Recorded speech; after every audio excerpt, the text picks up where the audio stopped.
ఓం సమర్థ సద్గురు సాయినాథ్ మహారాజ్కి జై. ఓం సాయిరామ్. మన బాబా కుటుంబ సభ్యులందరికీ నమస్తే అండి. హాయ్ ఫ్రెండ్స్, మీ అందరిపైన షిరిడి సాయినాథుని ఆశీస్సులు ఉండాలని, మీరు ఎల్లప్పుడూ క్షేమంగా సంతోషంగా ఆరోగ్యంగా ఉండాలని, మీరు అనుకున్న పనులన్నీ నెరవేరాలని మనస్ఫూర్తిగా ఆ బాబా గారిని కోరుకుంటున్నానండి. ఇంక ఈరోజు వీడియోలో మన బాబాగారి సందేశం అండి. ఈరోజు మన బాబాగారు ఏమంటున్నారంటే, తల్లి, నిన్ను మోసం చేసిన వారు నీ వద్దకు వస్తున్నారు, వారిని నువ్వు క్షమించు, వెంటనే నన్ను తాకు తల్లి అని అయితే మన బాబాగారు మనందరి కోసం ఒక మంచి సందేశం తీసుకువచ్చారండి. ఫ్రెండ్స్, మీరైతే బాబాగారిని మనసులో స్మరించుకోండి. బాబాగారు మీ గురించి ఏం చెప్పబోతున్నారో బాబాగారి మాటల్లోనే తెలుసుకోండి. ఫ్రెండ్స్, చిన్న రిక్వెస్ట్ అండి, మన వీడియోస్కి అయితే ఒక చిన్న లైక్ ఇవ్వండి. అలాగే ఫస్ట్ టైం చూసేవారైతే మన బాబా భక్తి ఛానల్ తప్పకుండా సబ్స్క్రైబ్ చేసుకుని సపోర్ట్ చేయండి. బాబాగారు మాటలు వినటం అనేది గొప్ప అదృష్టం, గొప్ప భాగ్యం. మనకి ఎంత కష్టం ఉన్నా ఒక మంచి మాట చెబితే మనకున్న కష్టాన్ని మనం మర్చిపోతాం. అటువంటిది సద్గురువు సాయినాథు మాట మనకి ఇంకా ఆనందాన్ని ఇస్తుంది. మన కష్టాలను తొలగించే శక్తి కేవలం సద్గురువుకి మాత్రమే ఉంటుంది. ఇప్పుడు మన బాబాగారు మనకు అందిస్తున్నటువంటి అద్భుతమైన మాటలను తెలుసుకుందాం. మనతో బాబాగారు ఈ విధంగా చెబుతున్నారు.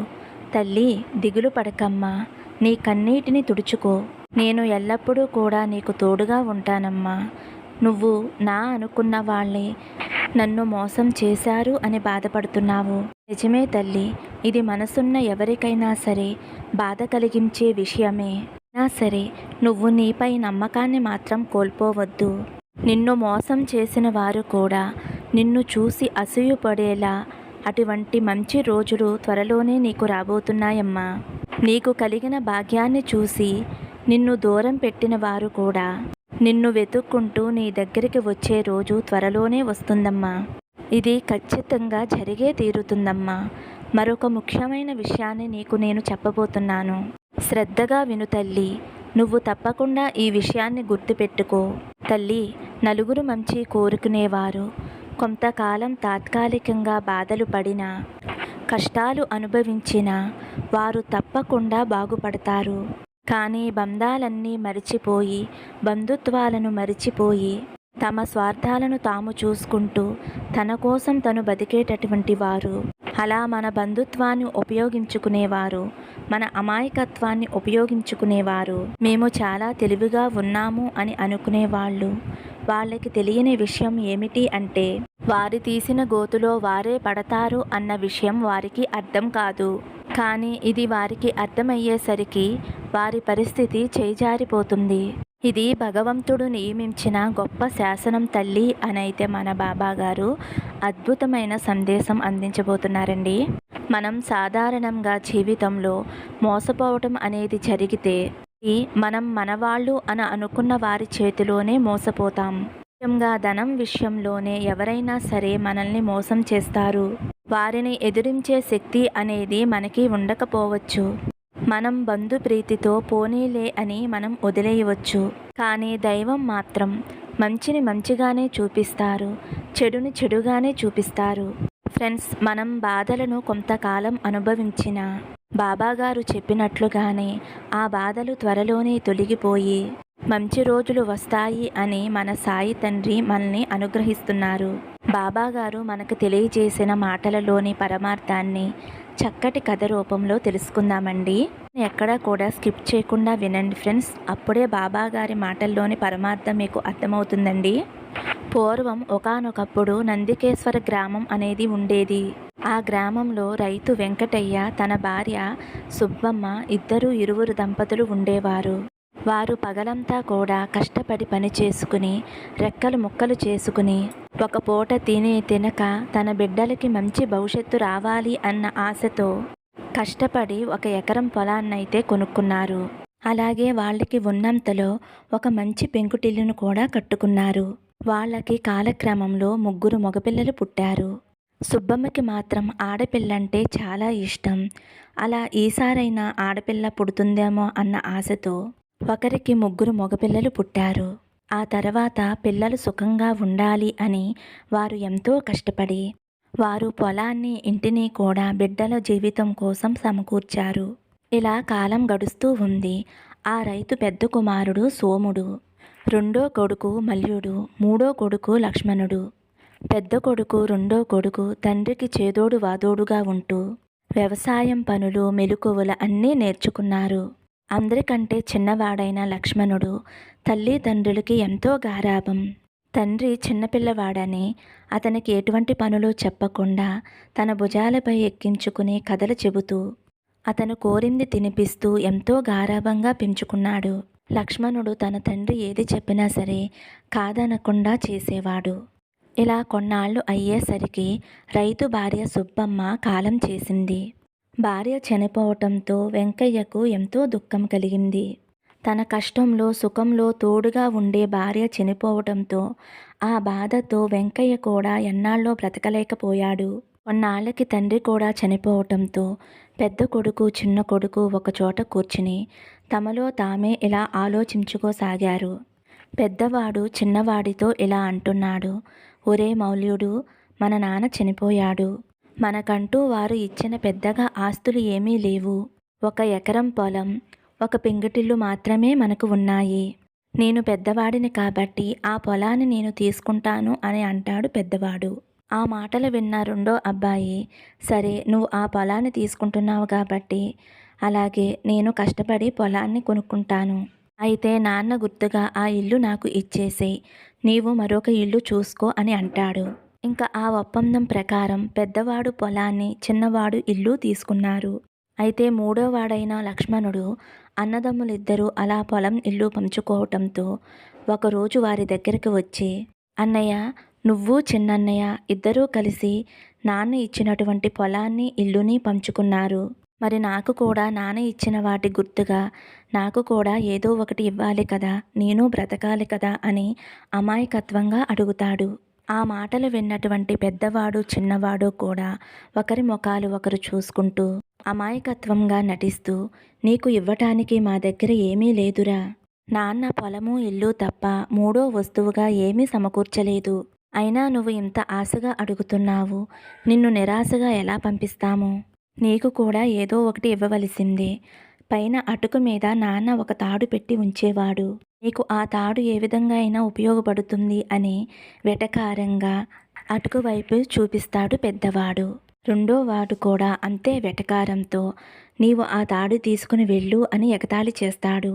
అప్పుడు మూడోవాడు లక్ష్మణుడు, సరే ఈ తాడే తీసుకుంటాన్లే అని చెప్పి ఆ తాడు తీసుకుని తన అన్నల దగ్గర సెలవు కోరుకుని బ్రతుకు తెరువు కోసం వేరే గ్రామానికి వెళతాడు లక్ష్మణుడు.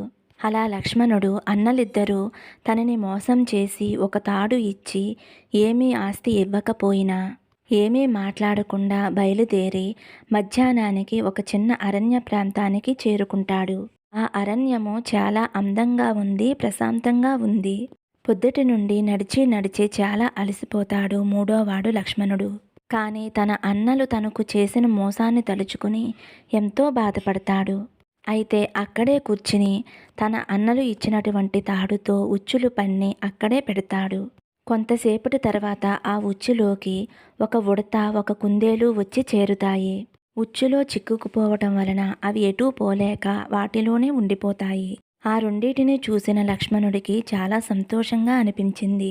వాటిని తనతో పాటు తీసుకువెళ్ళాలి అని మనసులో అనుకుని వాటిని తీసుకువెళ్ళటం కోసం అక్కడ ఉన్న చిన్న చిన్న పుల్లలతోటి ఒక బోనులా తయారు చేసి ఆ బోనులోనే ఉడతని, కుందేలును బంధించి తనతో పాటు తీసుకువెళ్తాడు.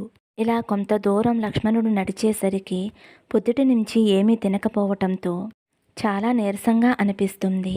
ఆ దగ్గరలో ఒక పెద్ద నేరేడు చెట్టు కనిపిస్తుంది. ఆ నేరేడు పళ్ళు తిని కాస్త ఆకలి తీర్చుకోవాలి అన్న ఉద్దేశంతో ఆ చెట్టు దగ్గరికి చేరి కొన్ని నేరేడు పండ్లను కోసుకున్నాడు.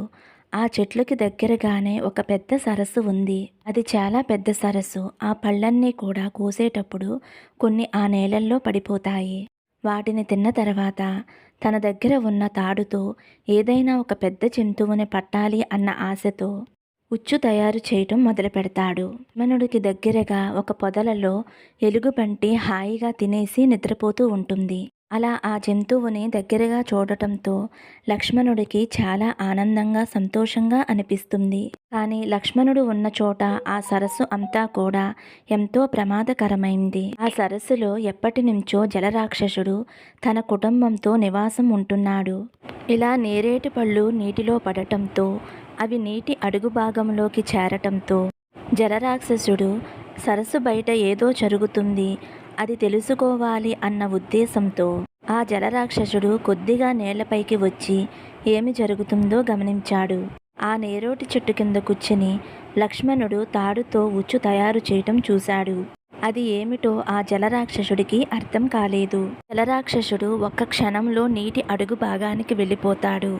వెళ్ళిపోయి ఇలా అనుకుంటాడు, బయట ఏదో జరుగుతుంది, అది తెలుసుకోవాలి అన్న ఉద్దేశంతో తన చిన్న కొడుకుతో ఇలా అంటాడు, నువ్వు పైకి వెళ్ళు, మానవుడైన ఒక అతను అక్కడ కూర్చుని ఏదో చేస్తున్నాడు, అతను ఏమి చేస్తున్నాడో వెళ్ళి నువ్వు తెలుసుకునిరా అని కొడుకుని పంపిస్తాడు. ఆ కొడుకు పైకి వచ్చి లక్ష్మణుడితో ఇలా అంటాడు, ఏమయ్యా, ఎవరు నువ్వు, ఇక్కడ ఎందుకు కూర్చున్నావు, ఏమి చేస్తున్నావు అని అడుగుతాడు. ఆ మాటలకి లక్ష్మణుడు తల పైకెత్తి చూస్తాడు. తన ఎదురుగా ఒక వికృతమైన ఆకారం ఒళ్ళంతా నాచుపట్టి ఉంది. ఆ ఆకారాన్ని చూడగానే లక్ష్మణుడికి మనసులో ఎంతో భయం కలిగింది. ఎందుకంటే అది జలరాక్షసుడు. ఒక్కసారి జలరాక్షసుడికి చేతిలో చిక్కితే జన్మలో వాళ్ళ నుండి అతనికి విముక్తి అనేది దొరకదు. అయినా సరే రాక్షసులకి బుర్ర బుద్ధి ఉండదు అని తన తండ్రి ఎన్నోసార్లు చెప్పాడు. కాబట్టి ఇతన్ని బురుడి కొట్టిస్తే మనం ఇక్కడి నుంచి బయటపడవచ్చు అని లక్ష్మణుడు మనసులో అనుకుని తనకు తనే ధైర్యం చెప్పుకుని ఆ రాక్షసుడి వంక చూస్తూ, నీకు కనిపించటం లేదా, నేను ఉచ్చు తయారు చేస్తున్నాను, మీ సరస్సును ఈ ఉచ్చుతో బంధించి నా వెంట తీసుకుని వెళ్ళిపోతాను. నువ్వు మరొక స్థావరాన్ని ఏర్పాటు చేసుకోండి, నువ్వు వెళ్ళి మీ వాళ్లతో చెప్పు అనేసరికి ఆ మాటలు విన్న ఆ రాక్షసుడు వెంటనే నీళ్ళల్లోకి వెళ్ళిపోతాడు. తన తండ్రి దగ్గరికి వెళ్ళి, నాన్న, అతను మానవుడు, అతను ఉచ్చు తయారు చేసి ఈ సరస్సుని తీసుకుని వెళ్ళిపోతాడంట, మనల్ని ఇంకొక స్థావరం ఏర్పాటు చేసుకోమన్నాడు, ఏమి చేయాలో నాకు అర్థం కావట్లేదు నాన్న అంటూ తండ్రితో చెబుతాడు.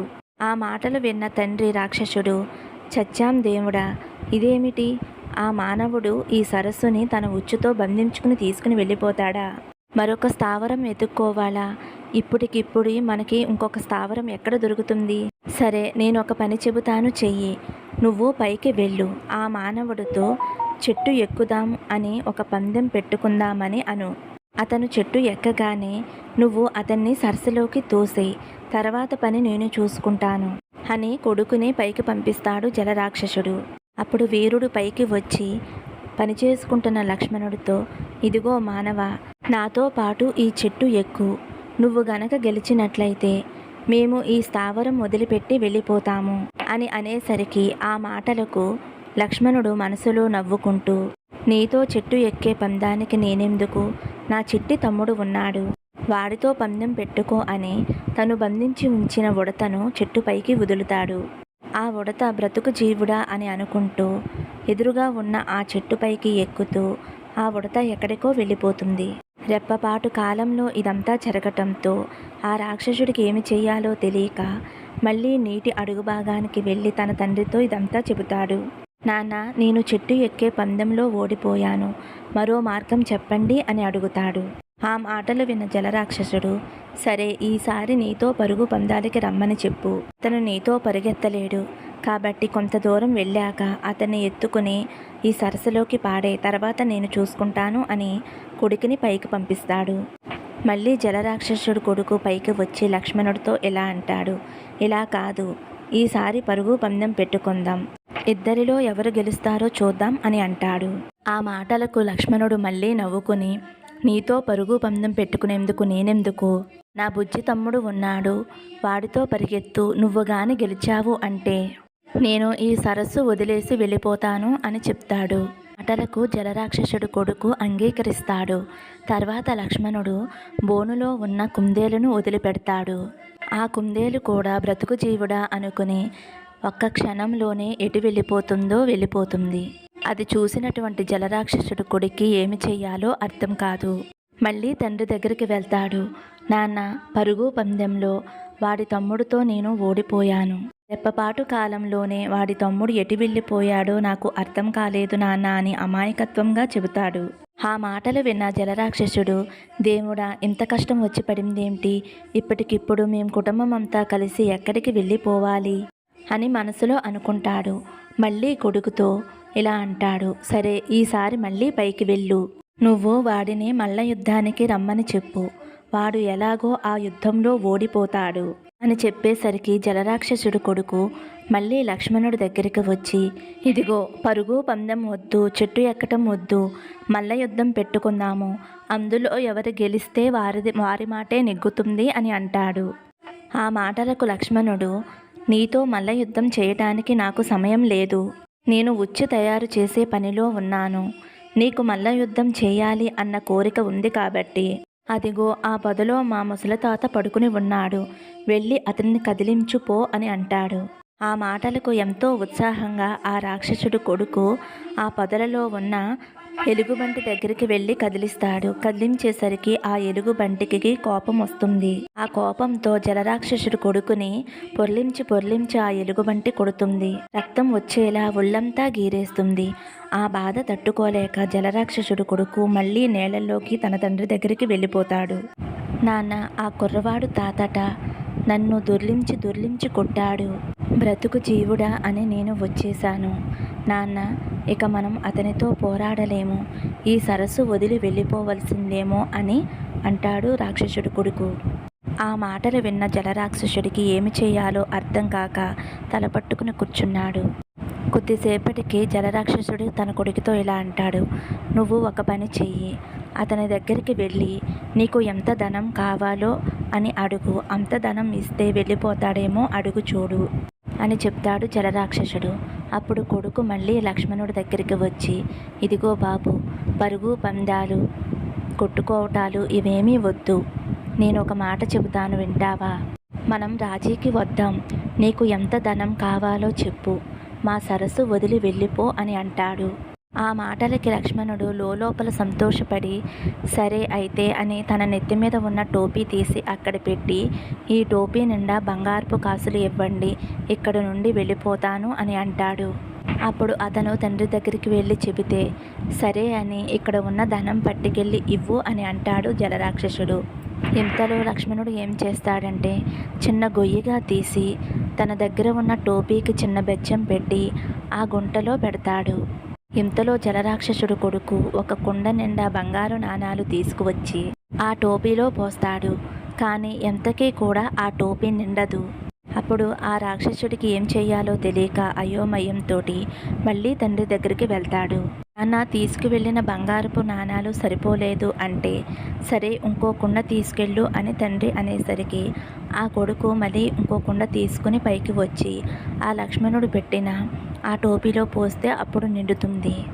అప్పుడు లక్ష్మణుడు ఎంతో సంతోషించి వాటిని తీసుకుని జలరాక్షసుడు కొడుకుతో ఇలా అంటాడు, మీరందరూ కూడా ఎటువంటి భయమో పెట్టుకోకండి. నేను ఇక్కడి నుంచి వెళ్ళిపోతాను. ఎప్పుడూ కూడా ఇటు రాను. మీరందరూ మీ కుటుంబం అంతా కలిసి సంతోషంగా ఉండండి అని అంటాడు. ఆ మాటలు విన్న జలరాక్షసుడు కొడుకు ఎంతో సంతోషంతో తండ్రి దగ్గరికి వెళ్ళి చెబుతాడు.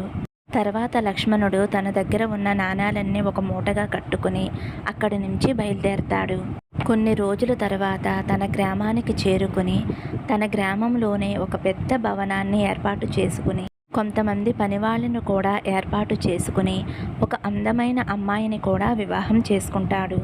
ఇదంతా తెలిసిన అన్నగారులిద్దరూ కూడా ఒకరోజు లక్ష్మణుడు వద్దకు వచ్చి, ఏరా, నీ దగ్గరికి ఇంత ధనం ఎలా వచ్చింది? ఏం పని చేశావు? ఈ ధనాన్ని ఎలా సంపాదించావు? అంటూ అన్నలిద్దరూ కూడా ప్రశ్నల వర్షం కురిపిస్తారు. అప్పుడు ఆ లక్ష్మణుడు, మీరు నాకు ఇచ్చిన ఈ తాడుతోనే నేను ఈ ధనాన్ని సంపాదించాను అని జరిగిన విషయాన్నంతా కూడా తన అన్నగారులతో చెబుతాడు. అవునా, అలా జరిగిందా అని చెప్పి, అయితే ఈ తాడు మాకు కూడా ఇవ్వి, మేము ధనవంతులమవుతాము అని అడిగేసరికి లక్ష్మణుడు జరిగే ప్రమాదం ముందే గ్రహించి, తొందరపడవద్దు, నా దగ్గర ఉన్న ధనాన్ని ముగ్గురం పంచుకుందాం, హాయిగా ఉన్నంతలో బ్రతుకుదాం అని చెబుతాడు. కానీ లక్ష్మణుడు మాటలు లెక్క చేయకుండా మాకు ఆ తాడు నివ్వు, తర్వాత నీ తాడుని నీకిచ్చేస్తామని మొండితనంగా ఆ తాడు తీసుకుని వాళ్ళిద్దరూ వెళ్ళిపోతారు. అలా ఎంతో కాలం గడిచిపోతుంది. లక్ష్మణుడికి ఆ తాడు తిరిగి చేరదు. ఆ అన్నలిద్దరూ ఏమైపోయారో ఎవరికీ కూడా అర్థం కాదు. తల్లి, కథ విన్నావు కదమ్మా, ఈ కథ ద్వారా ఈ సత్యాన్ని గ్రహించుకో. నీవు మనసు నిబ్బరం చేసుకో. మోసం చేసి నిన్ను బాధ పెట్టిన వారే నీ సహాయం కోరి నీ దగ్గరికి వచ్చే రోజులు త్వరలోనే రాబోతున్నాయి. కానీ నీ దగ్గరకు వచ్చిన వారికి మాత్రం నువ్వు మేలే చెయ్యమ్మా. మనసులో ఏమాత్రమూ కూడా కీడు తలపెట్టకు. మంచి మనసుకి భగవంతుడు మేలే చేస్తాడు. నువ్వు ఏది కోరుకుంటావో అదే జరుగుతుందమ్మా. ఎప్పుడూ కూడా పడ్డావాడు చెడ్డవాడు కాదు. ఈ సత్యాన్ని నువ్వు తెలుసుకో తల్లి అని అయితే మన బాబాగారు ఈరోజు మనందరి కోసం ఈ కథ ద్వారా ఒక మంచి సందేశాన్ని అందించారండి. మరి ఈ సందేశం మీ అందరికీ కూడా నచ్చింది అనుకుంటున్నాను ఫ్రెండ్స్. నచ్చితే కనుక ఒక చిన్న లైక్ ఇవ్వండి. అలాగే ఫస్ట్ టైం చూసేవారైతే మన బాబా భక్తి ఛానల్ తప్పకుండా సబ్స్క్రైబ్ చేసుకుని సపోర్ట్ చేయండి ఫ్రెండ్స్. సర్వే జన సుఖినో భవంతు. సమస్తం సద్గురు సాయినాథార్పణమస్తు. శుభం భవతు. జై సాయిరామ్.